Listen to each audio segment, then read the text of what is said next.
What is going on, everybody? Welcome into another week of No Safe Space Podcast. I am one of your hosts, Steve, coming at you as always with John. intro having son of a bitch. Jesus Christ. Well, I was gonna start it out, but you always try to run lead. So I had a whole exciting intro planned that was gonna. I'm so sorry, everybody. I'm so sorry. Let's fucking restart this. Go ahead, John. Do your intro. I don't want to now. Oh, for the love of Christ. Next, What is going on, everybody? I'm sorry. I interrupted again. My fault. What was that? I said next week I'll have a exciting intro. I'll do the intro for next week. You guys are gonna love it. All right. You guys hear that? He's going to do the intro next week. But anyway, we hope you guys had a great week. Obviously, I didn't have not too much went on with me. I had my little guy, so we actually got our YouTube stuff up and rolling. It's called Luca and Dad's Wild Adventures. So we went, our first adventure was to the farm show. He had a lot of fun. I've got to work on him with picking his nose because apparently he picked his nose on the camera. I didn't see it. Like, I edited the damn thing. I didn't see it. So I watched it. I should not probably 10, 15 times, dude. I didn't see it. But like his mom and his great grandma, boom, messaged me. And I'm like, I'm sorry. My fault. I was like, I didn't see it. I watched the fucking video 15 times. My fault. But anyhow, It's all your fault. It is. And just probably more than likely. Yeah. But anyhow, I thought it was damn good. My dad thought it was good. Mom thought it was good. So he liked it. So it is what it is. We'll get better as we go. Besides, it was my first video that I've edited and shit. 4 years, 5 years, maybe. But other than that, work was work. Nothing too major went on there. Obviously still working on the streams. Other than that, it wasn't really too hateful, man. How was your week? So far, it's been good. It's been cold. It's been snowing like the last 2 days.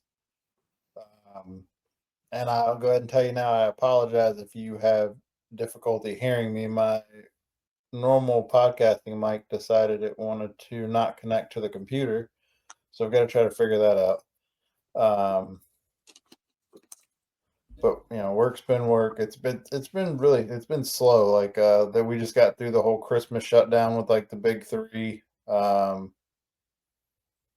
much going on right now. Still staying busy, but just not a whole lot going on. Ronnie is working on the travel page. She's got she started doing a bunch of different UGC type content, which is like where companies will pay her for her videos instead of just doing them for like free gear or whatever. Yeah. So she'll still do some of the stuff where the people just send free gear instead of like money or whatever, but it's got to be something she really is interested in, or that really would help us with like camping or backpacking or something like that. Yeah, otherwise it's just kind of a, hey, I got free gear, but I'm never going to use it.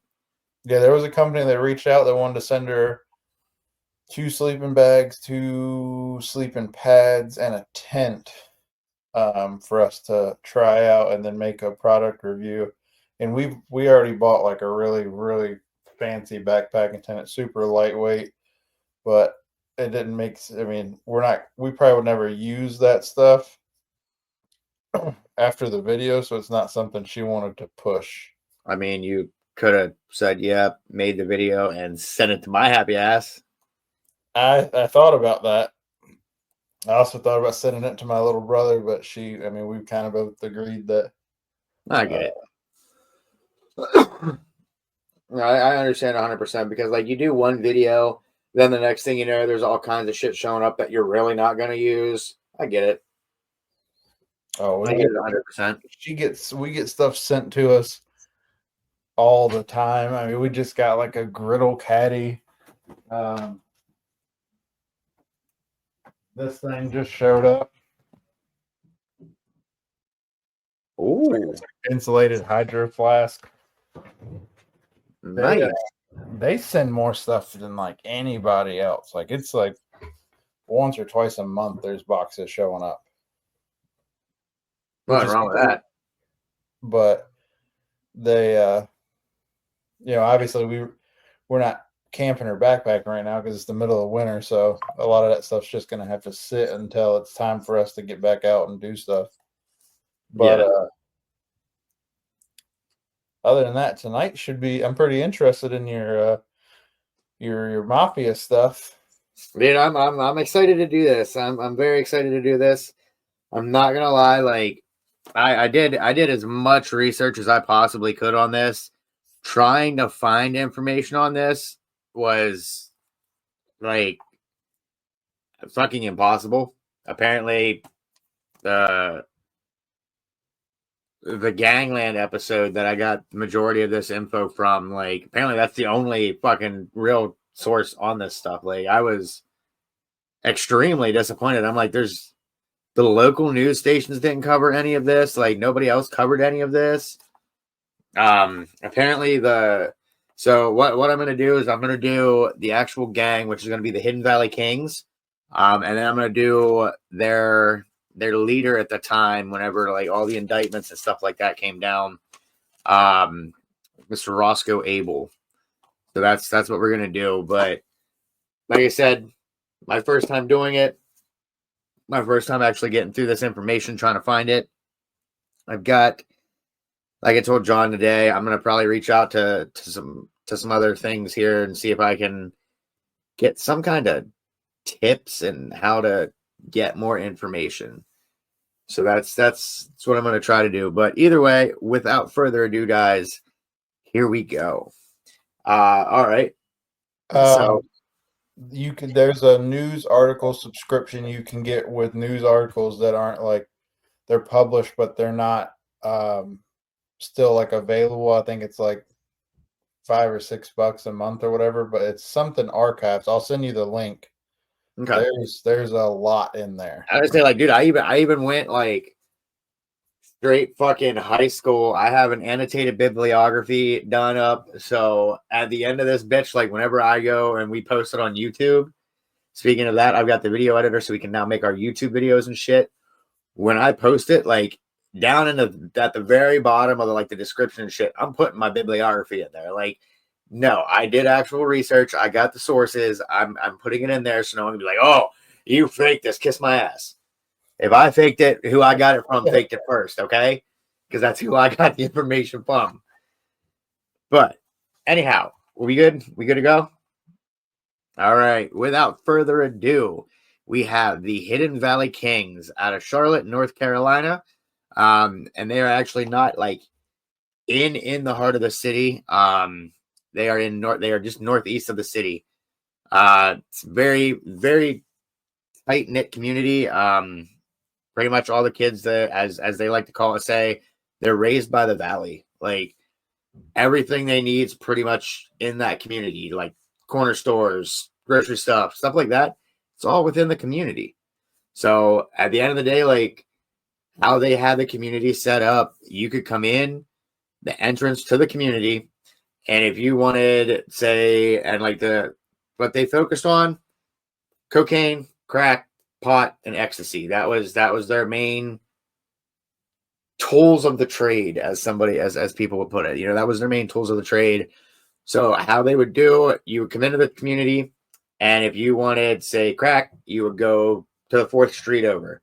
If you wanted coke, you'd go to 3rd Street over. If you wanted pot, 2nd Street. Like you that's how they did it. Like each street was what you wanted. So obviously what you knew you wanted, you went down that street, you got it, and you just on around the block and out of the community. So it's pretty much like they held their own community, which was awesome. Like that's what drew me to them, was that. So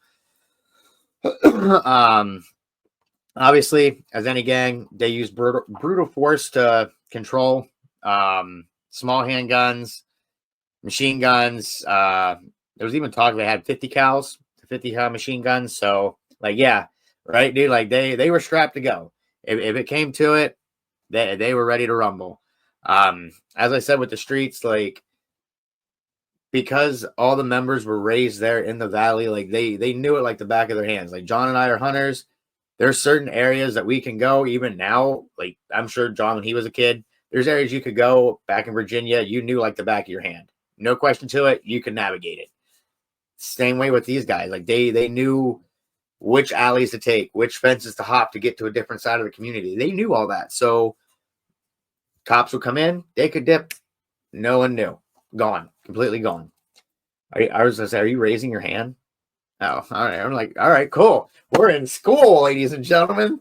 This is fucking sweet. But other than that, like they didn't go tagging shit. Like there wasn't HVK tagged over everything. None of that. Like their presence was known because of their presence. Like that's, everybody knows that person that when they walk in a room, like everyone's like, oh shit. That's how they were there. Like you knew if you were an HVK member, they knew it. That's how that was. So like they were good. It took the Charlotte police for fucking ever. And I emphasize this, for fucking ever to figure out that there was actually gang activity going on. Like shootings that would happen, they all just assumed that it was an individual thing, not a gang related thing. And like the documentary I watched, the cop even stated, if they wouldn't have started killing people, we would have never known. That's what got it. Like for a cop to admit that if you sons of bitches would not have started shooting people and killing people, you could have ran that thing like a free enterprise and the cops would have never known. That's insane. Like insane. But anyhow, the story here I'm about to tell you guys, this is where it starts to crack and starts to spiral. So May 22nd, 2005, there's a pool hall down in that area called Rack Runners. Pretty much it's an HBK bar. If you're an outsider, they know right away. They pick you out, and if they don't want you there, you're going to be known that you're not wanted there. So pretty much what it was, Jermaine Massey, he went by J-Rock. He's an HBK member. He ended up at that bar that night. The other guy that was there, Sam Brown, he's a non-gangster. Didn't have any gang ties, nothing like that. He went in. Whenever J-Rock came in that evening, Sam was already there. J-Rock came in. J-Rock made a statement because they stared each other down. Like, I don't know about you. You come into my area, I'm going to stare you down if I don't know you. Chances are I'm probably going to say something ignorant. That's exactly what happened. Obviously, J-Rock stared him down. He made the comment, I'm going to kill someone tonight. Like, dude, they have that comment. There's no matter what happens, even if you get caught, you're going to have a hard time proving you're not the one that shot him. Even if you didn't, it's going to be tough. But anyhow, so about 15 minutes before the end of the night, Brown outed a cigarette in someone's drink. Fight broke out. Obviously, you out in a cigarette in my drink, I'm going to smack the dog shit out of you. No question to that. But stand his ground. Brown pulled out a gun. He fired 2 shots into the ground. Not sure what that was for. Like, don't get it, dude. The second you show aggression, anybody, if you're in an aggressive area, you show that level of aggression, everything's coming out. Sure as shit. It's exactly what happens. J-Rock pulled his out in response. And like there's a video I'm pretty sure you probably pull it up on the internet. I saw the video on the documentary. There's a video that shows Brown like laying on his back, firing in a direction that the cops assume J-Rock was, but they can't 100% prove that. So you can see Brown shooting in that direction. And then you see J-Rock running out the front door, and you can see him firing back towards Brown. So kind of, again, if your comment wasn't sticking, the video of you shooting back towards the guy laying on the ground, yeah, bud, you're kind of done there. There's really no way around that one. So that was that. Obviously Brown died, rest in peace, my guy, but cooler heads could have prevailed there. Just fucking beat shit out of somebody and leave. Whatever. Either way, The next few weeks after that, there's a couple other like high profile murders that really threw the spotlight on the Hidden Valley Kings. As I had said, if they hadn't gotten violent and started shooting people, the police admitted to it. They could have kept operating. Nothing would have been done. Excuse me. So pretty much how it all came, how they started, I should say, is there was man. Damn. Yeah, so I thought there was original. I thought I had it written down, but apparently I didn't. It was either a GD or I think it was a GD. I think it was a Gangster Disciple that went down there, and he went down there with the intent to start up again, like to spread the Gangster Disciples. He ended up creating the Hidden Valley Kings. And one of the things that they used to like to do, they were called woos, which they came around in 1989. It was weed mixed with coke, and obviously the high you would get from that, it goes woo, you get kind of dizzy from it. So that was something that went down there, and that started some of the violence. That was something that I had come across.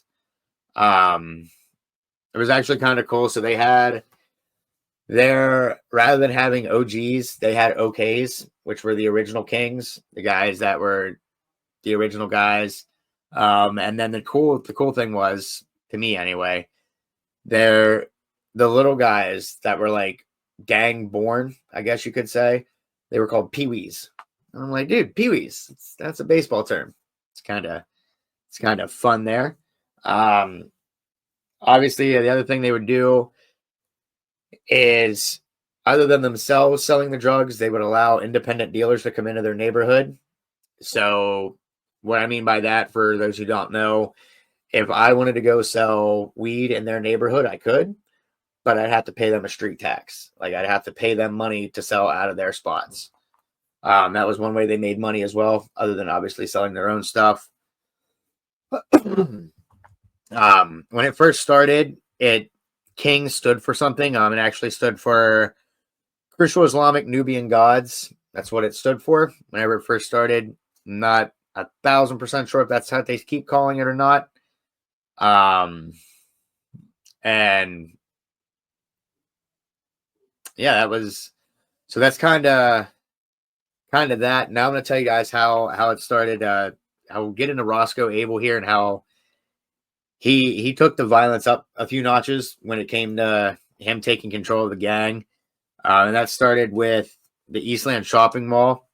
They had a guy named Lawrence. He refused to pay a street tax. They let him sell out of the neighborhood. He refused to pay. They caught him at the Eastland Shopping Mall and let him know what it was up. Like they had a shootout at the Eastland Shopping Mall. And for those of you that know your history, the Dadeland Shopping Mall in Florida was the site of the Cocaine Cowboy shootout, which is, I might actually cover them, dude. I can cover the Cocaine Cowboys. That's a fun one. Anyhow, sorry about that, guys. My squirrel. But so how they ended up, the cops ended up catching Roscoe Abel here was they did multiple buys. Everybody always sees like TV shows where they buy, let me get 20 kilos of this. Well, it's a one-time thing. You might have stumbled across it one time. To get the bigger guys, you got to show it's a continuing enterprise. So what they did was get multiple small buys. So they would go buy, let me get a 20, let me get a 20, let me get a 20, let me get this. And like they buy multiple small buys, different increments to show that he always had it. Like it was always there. This was 2 years worth of work to get it. They have FBI informant videos. And with Lawrence, back to Lawrence here. So they had their shootout at the mall. He didn't pay. And this is where the surveillance videos come into play here. They actually lured him to an area under the pretense of, hey, we're going to sell you some shit. And in the process, he got shot at. He fled. They had a gun battle in a car up and down the thoroughfare, the main thoroughfare through Charlotte. They had a gun battle. Like, insane. I always hear about this shit, and I'm like, man, I don't know how I'd feel. Like, as a bystander standing on the middle, like on the street, being like, oh man, look at that thing in there. And out of nowhere, 2 cars come careening down the damn street, just blasting at each other. I'd probably freeze. I'm not even gonna lie. I'd probably freeze like a motherfucker. But yeah, so they did that. They ended up wrecking his car, and they hunted him down. Like, they ran through houses to find this guy until they finally walked him down, and they ended up walking him down on him and shooting him. I'm sorry. I told you guys it was a GD. It was not. It was not a gangster disciple. It was a vice lord. My fault. So yeah, that was pretty much the end of that. Like, once that happened, the FBI was like, all right, time to hit it. And they went ham, and they ended up shutting everything down. Roscoe Abel, the leader, he went on the run, and with that, we'll kick it off here into Roscoe Abel. With that, I couldn't. This again with information. Like, it was tough to get information on him. There is a book, and I want to read the book before I recommend the book. But there was a book that I want to get and read. That's about him. But I do have some information. His dad pretty much was kicked out of South Carolina. Him and his mother came to Charlotte. His father was was a hustler in the early to mid 80s. Anybody knows that time frame? That's the time like crack was a big thing. Crack was becoming a big thing. Excuse me there. And that's, if you were a hustler back then, you made bread without a question. You made bank. So Roscoe, he was actually born in the Willamore neighborhood. With that, he moved to the Valley. I want to say he was 3. If the documentary was correct, he was 3 when he moved to the Valley. But with that, he was infatuated with a local gang called the G-Men. He was super infatuated with them. Whenever he got into a fight at school, he was in 1st grade.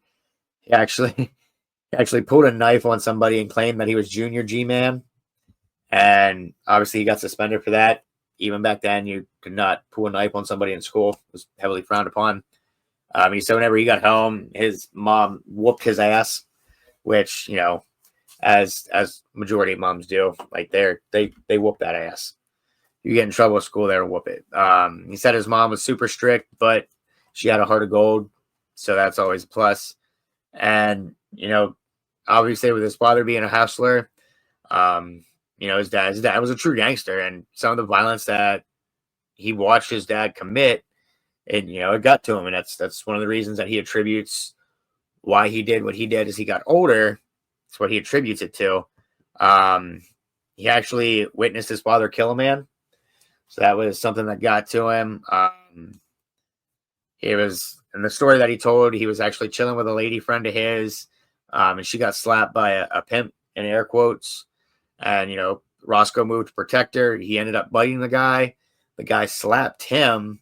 And lady friend jumped on his back, started choking him or whatever to distract him so Roscoe could run. Well, Roscoe ran, got his dad. His dad did it. His dad shot him, finished it. Like, you hit my son, I'm gonna fucking kill you. I'd do the same thing. You hit my son, you're a dead man, without a question. I'm not even gonna ask. I'm just gonna shoot you. So obviously with that, his dad went on a run for the murder charges. With his dad being on the run, obviously his mom was the sole provider, so he saw that, he saw the struggle, and he didn't want to do that. I couldn't find an age that he actually started going to the gang and doing gang stuff, but from an early age, his mind was turning to violence. So it was one of those things of, as he got older, that's what he knew, that's what he did. And like I said, obviously being from the Valley with a tight-knit community as they were, he knew the hustles learn the hustles from the community. So, I mean, he went to jail, he did his time, and he is now a motivational speaker as well as an author. And like I said, I want to get his book. His book is Hidden Valley Kings. I actually had it in my cart earlier.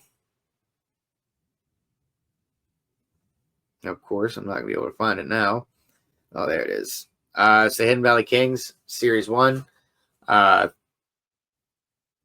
have a list of books. Just the Hidden Valley Kings. Sorry. Yeah. It's the Hidden Valley Kings by Roscoe Abel. So that is the Hidden Valley Kings. Kind of, like I said, I used what information I could.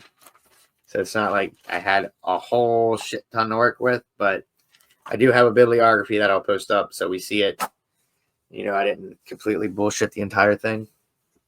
I was looking up some of it while you were talking. I was about to say that Roscoe guy wrote a book. Yeah. It's he's got two of them. One is the Hidden Valley Kings, and the other one is Through the Eyes of the King.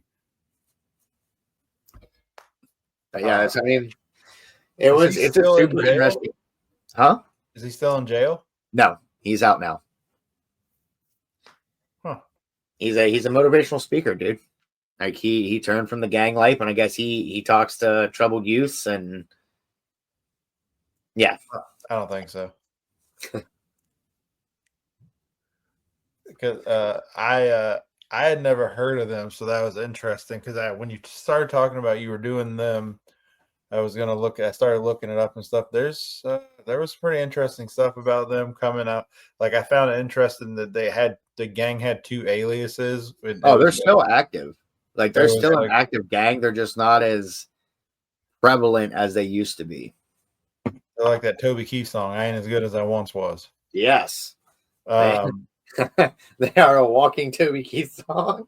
I seen their other aliases for the gangs. One of them was Zopound, and it made me think of the Bad Boys movie. Zopound is actually a real gang. Yeah, that's a Haitian gang. That's what they have an alias. It was one of the names they tried out before they landed with what they landed on. I thought that was kind of crazy. Yeah, like it was tough. Like there's information out there, but some of it I was reading it and like it didn't really seem credible. And I'm like, I don't, because like if you look on Wikipedia, like Wikipedia shows an entirely different story. And I'm just like, I noticed that. And it also, I'm not like, if you use Wikipedia, you can go on right now to like Donald Trump's Wikipedia and you can change it. You can edit anything you want on Wikipedia. I shit you not, dude. Like you can go on there. You can put Donald Trump's son, John Hatley. Boom, bang, done. Stephen Stone, bang, done. Like fuck out of here. I'm Donald Trump's my daddy. Now what? Pay me. My Wikipedia page is about to be lit. I'm gonna look like a legend. Yeah, dude. You can put whatever you want to put. What is the one when you write about yourself? Autobiography? It's gonna be one of those. Yeah, like we used to do that all the time in high school. We would go in and like shit we're researching and just change it to what we wanted it to be. The teacher's like, that's the wrong answer. Like, nuh-uh, not according to Wikipedia, which was the site you said we could use. Till I got to 12th grade, they specifically said we are not to use Wikipedia. They were like, you can use any other source but Wikipedia. That's probably because it is so inaccurate most of the time. And they're always asking for money. When I got on Wikipedia to look that stuff up about them, it was like, help us donate, help us stay active. Why? Yeah, and I'm like, you've been asking for money since I was in 12th grade. Like, I've been out of school for well over 10 years. You mean to tell me that you're still needing money? Like, people donate to you the bare minimum to keep you open year to year? Yeah, that was, I've always found that gang super interesting, mainly because, like, if they hadn't started killing people, like, had you not done that, had Roscoe Abel not fucking chased Lawrence down through the goddamn hood and shot his ass, Never would have known. You could have kept operating the way you could have operated. Like, obviously, the dude knew the area. You knew he was going to come back to sell his shit. Catch him then. Well, it's also funny that they waited until it got like out into the public before, because they had to know something about that. I mean, that was no. They legitimately thought that it was individual crimes. Like, this is pure example here. Like, pure example. Like, we'll use Roscoe and we'll use Lawrence here as just an example. Like, say Roscoe would have shot Lawrence and didn't have other members of the gang helping. Just Roscoe would have shot him on his own. They would have assumed that it was just a singular beef between Roscoe and Lawrence. They would not have assumed that Lawrence owed the gang money. They assumed it was all just like individual violent shit, not actually gang related shit. So when did the FBI start doing or the police department, when did they start doing their small buys? After that shooting, or after the Roscoe Abel shooting? That's when they started doing it. Was he caught at the shoot? Was he caught right at the shooting, or did they not take him down until later when they did the bust for the drugs? They didn't down until later. Okay. They don't know actually how many people were shot for that. They didn't. They can't put a number on how many murders were committed for the gang, which is crazy because I'm like, that's insane. Like, at what point? Like, prime example, that's a $20,000 cup. It's sockets for breast cancer. Okay, $40,000 cup from the strap-on man. Yeah, $40,000. I spent $500 on that truck Friday. That son of a bitch didn't even give me a hat. I'm going back. Yeah, Friday I'm going back. Yeah, because you bought that thermos. I didn't buy that thermos. I got that for spending $250 on pink stuff. Shit, dude, this shirt that I have on, my hat, and I got a beanie, another hat, and I got a fucking thermos. You know how much that cost me? Where'd you get it from? Work. One of our trailers. Huh? One of our trailer manufacturers. Oh, so I went up there and then I come home and I'll tell you the truth. And I don't want to get sidetracked from what you're saying. I would say we're both squirreling right now.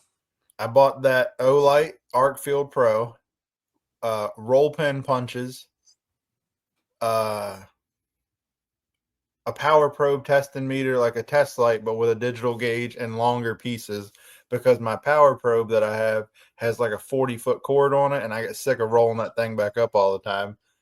And then a small, like, micro driver set. Four things, $500. $501, actually. I'm going because I seen something online where they were giving out, hey, dudes, I'm going back Friday. Where's my shoes? Where's my hat, you motherfucker? So I'm going to go in there and just take a hat. My boss was, dude, you know they sell Olight red dot, like, optics on our Snap-on truck now? So, I think that the page that you actually sent me, the I'm Not That Gray Man or whatever, that page, they were tearing Olights apart. Like, the optics, I guess, are shit. Oh, yeah. I probably would have never bought the Olight flashlight that I got if I mean, they've got lifetime warranties, so that's good. But with some of the stuff that I do around the light, it damages the lens. I've been through about 3 Streamlights where the lens is fucked. Like, yeah, one time was my fault. I was using the light to look at something as I was welding it, and some of the stuff hit the lens. That was my fault. Another time I had the light too close to some brakes I was tearing apart, and I was trying to see if the master was, or the wheel cylinder was leaking. I sprayed like just a little bit of brake clean. It got on the lens, cloudy forever. Can't get it off. And then the last one, the last one that I got was not the rechargeable one because I was like, fuck this. That one's like $80. This one's only 30. Now I can't get it off. I can't get the cover off to change the batteries. I'm gonna put it like in a vise or something with a blowtorch. It's coming off. There you go. And I say my big thing with mine, I gotta find the tool to tighten the clip. Like I keep using the smallest fucking little hex key that we have at work, and it's still not small enough. Yeah. That's how it is. I had to. That's why I bought that micro set because it's got all the little stuff in it. It works for like my knives that I carry. You know, those little pocket clips are. Even like my Spyderco knives that I buy. Even if I buy like the Para 3, which is like a $300 knife, it comes with the same clip as the $57 Tenacious. Yeah. But then they will sell you an upgraded titanium clip for like another $40. If you know this clip is shit on a $400 knife, put the better clip on it. You son of a bitch. Oh, that's like the guys at work that are big knife heads. They ask me, they're like, dude, what do you do to your knives that clips are always bending and breaking? And I'm like, oh, you sit down with them in your pocket. I sit down. They're in my pocket. Like I work with them in my pocket. What the fuck? What do you mean? Yeah, I've got this knife right here is the CRKT Rip Start. It's a great knife. It's like a cleaver style blade, right? Yeah. I have hammered that clip back down so many times because I'll sit down and it'll catch. That clip was not flat like that before. It used to make it to where it would actually go into your pocket. Now, if you want to put this in your pocket, you got to like lift that clip out a little bit. I use a vise. I use a vise to do it. But yes, back now that we've squirreled. The Hidden Valley Kings, like they're an interesting gang. Like I'm honestly excited to do the next gang too. That's gonna be the Cornbread Mafia. Dude, I like I said, I bought the book on them. I heard them on a gang podcast that I listened to. I heard them and I'm like, all right, I need to buy the book now. It's actually the second time that I've done that. The first time was with Pistol Pete Rawlik and Sex Money Murder. That was the first book I bought. And then this was the second book I bought. And like, dude, the Cornbread Mafia is right up my alley. Like, that's a Patreon episode. There's my past life.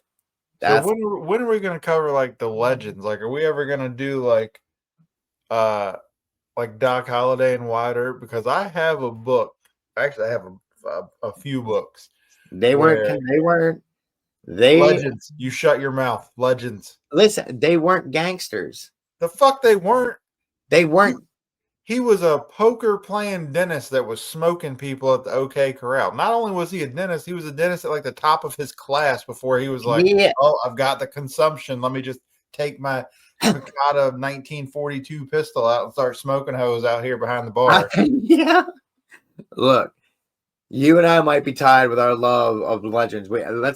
Let's do an episode on legends.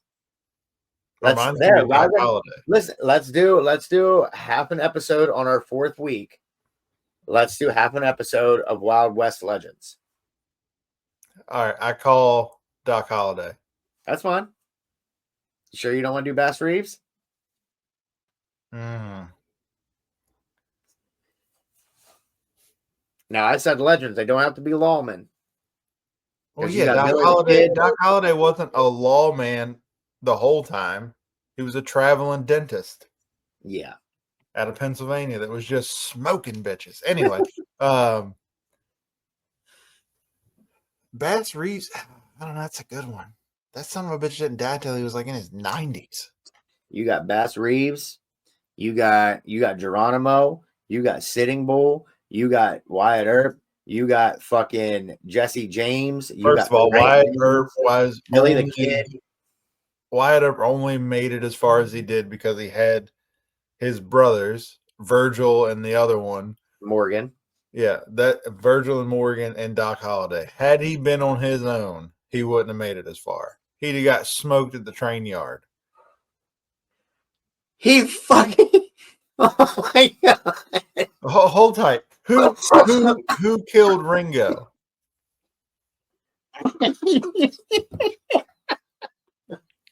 Who killed Ringo? Because it couldn't. It wouldn't have been. No.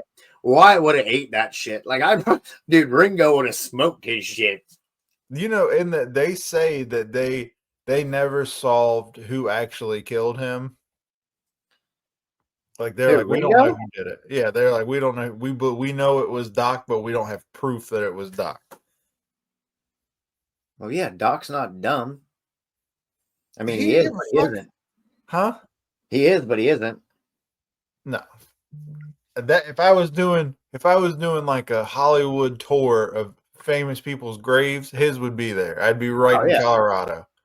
Yeah, oh fuck yeah, dude. But like you have that, you have Annie Oakley, you've got dude, like there's a lot of Wild West legends. I don't know if we have the same definition of legends. What do you mean? I wouldn't have counted Sitting Bull, Geronimo, Annie Oakley. They can all kick rocks. Dude, they are legends. They are legends. Yeah, made up legends. You might as well count the Doc or the Duke. You gonna do one on John Wayne? What do you even mean? They were fucking warriors and chiefs. Other than Next thing you know, you'll be watching 310 to Yuma telling me all the shit about how great they were. Oh my god. Oh god. Also, 310 to Yuma is a great movie if you've never seen it. Tombstone is a great fucking movie. Tombstone, no, I lied. Tombstone is not a great movie, okay? It is a fucking masterpiece. It is a cinematic masterpiece. And you know what makes me mad about that is they've tried a dozen times to remake Tombstone. Don't you dare. You can't. Not like they don't call it Tombstone either. They'll be like the Legends of this, and they have some prick that's not Val Kilmer play Doc Holliday, and you're like, get the fuck out of here. You don't even die with consumption like Doc Holliday. Like there was a movie, I think it was called Purgatory, that had like Wyatt Earp in it, and like, dude, I can't watch anything that's Wyatt Earp. Like, so anyway, the book, right? I bought it in South Dakota, and the reason I bought it is because this dude's an author who claims he's written 6 books, and everybody says that he's the most accurate, or he says everybody says. So it's that kind of shit. But he claims that Doc Holliday came to him in his dreams and was like, I want my actual story to be told. Now, he's got a lot of actual facts that everybody knows, but then he's got like little fucking trinkets in there that you're not sure if it's true or not, but you're like, damn, that sounds badass. Sounds like something he would have done. Well, I don't know the guy. He never came to my dreams.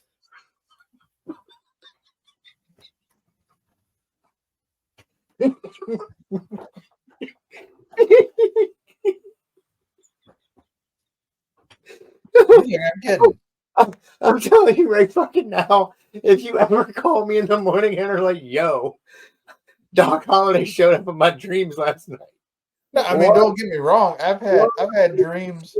I'm gonna be like, does Ronnie know you swing that way? I've had dreams where he was in them. Like we were fucking. I was in the OK Corral.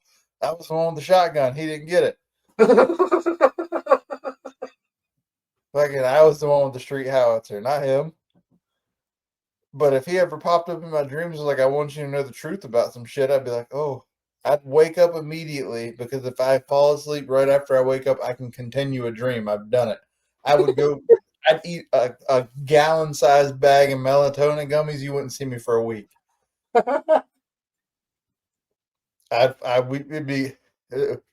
go back to his. It would be like, look, fuck that. I don't want childbirth. I knew how rough it was for you growing up in South Georgia at the end of the war, where you had your goddamn supposed slaves and all that shit. I'm going all the way back. I'm going to conception. I'm going to the party with your parents the night you were made.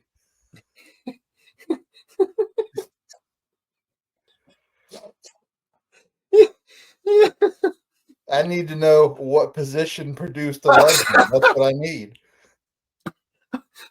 I need to know how to make legends like you. Like, well, what was it? I'm just gonna cut to the chase. I need to know how to make legends like you, and then I need to know how you, as a legend, made yourself a legend. That's what I need to know, so I can tell. Yes. Yeah, like I want to know. I did what? How'd you get conceived? Where was it? Horse and buggy? I can go rent one. Let's make some shit happen. Do I got to be in South Georgia? I can be there. What day was it? I just go 9 months from your birth, and we just go that whole month. Fucking Ronnie's gonna be questioning why the fuck there's such an itinerary set up for this.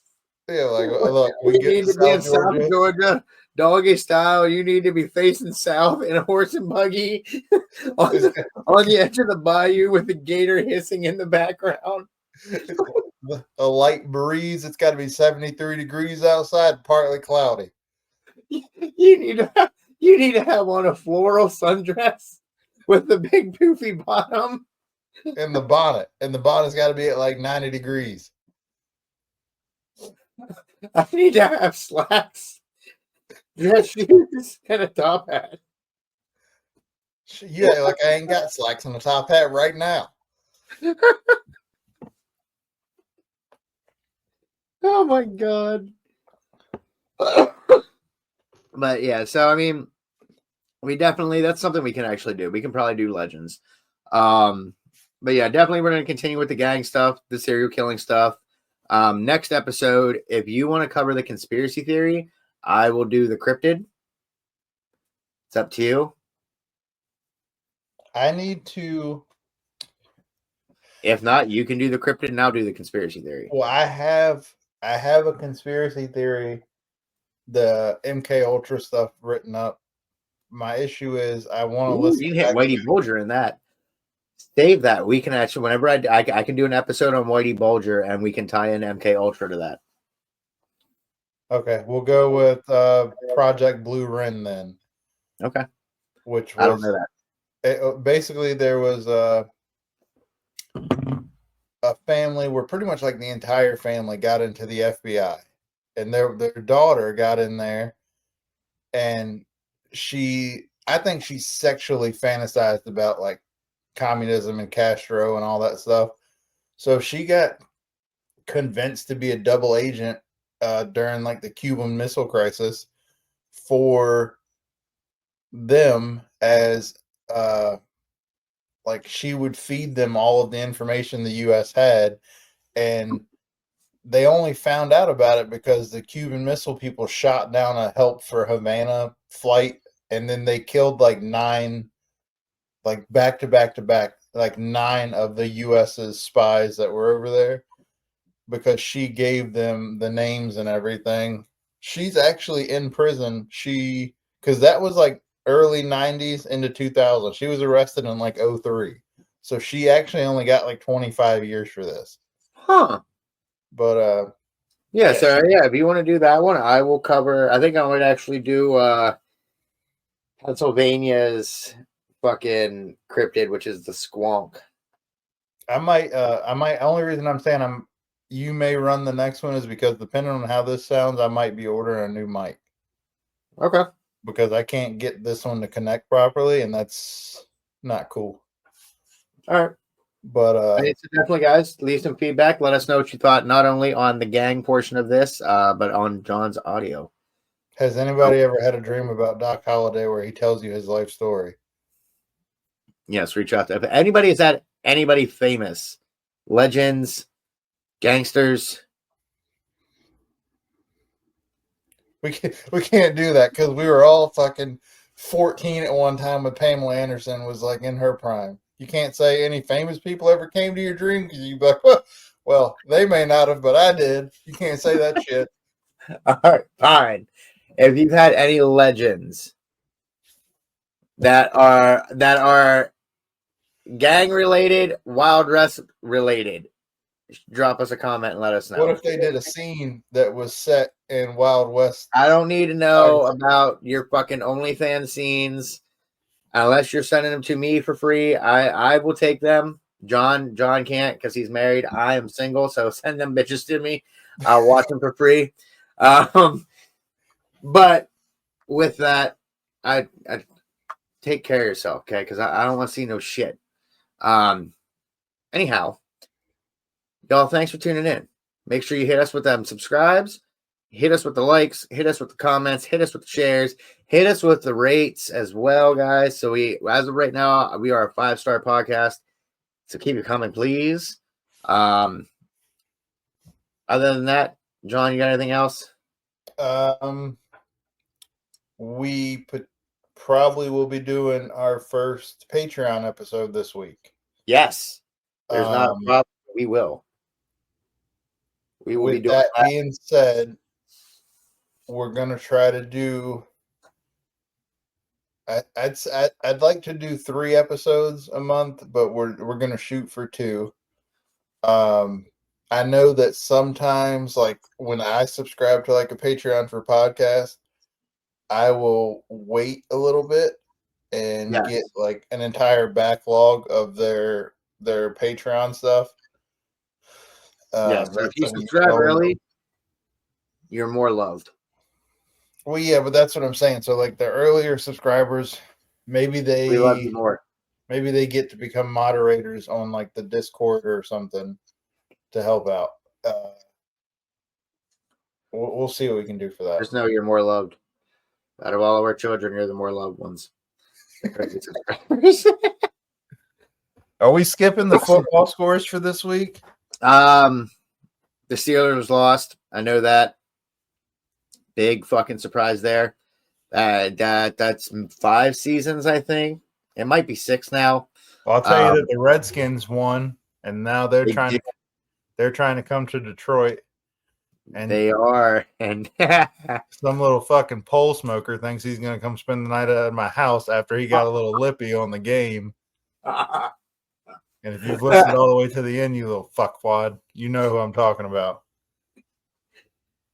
But yeah, I mean, so other than that, guys, make sure you check out all of our sites, the Instagram, the YouTube channel, because now that I got the video editor, I can throw that stuff up there. Also, I mean, before we do podcast videos, are we gonna? I need to rearrange some stuff before we. Yeah, so as of right now, what we'll be posting on the YouTube channel is going to be audio and pictures of the stuff that we talk about. Obviously, the last episode we did Albert Fish. This episode is the Hidden Valley Kings. So we'll post pictures of the stuff up there, with the audio. And they'll be all Google image pictures. We're not stealing images from like books or anything, so there's no need to report that stuff. If you go to Google Image, you'll find the same pictures we use, or maybe if we have to pay for an article, we can pull a picture out of there. But a lot of people like to try to report that stuff.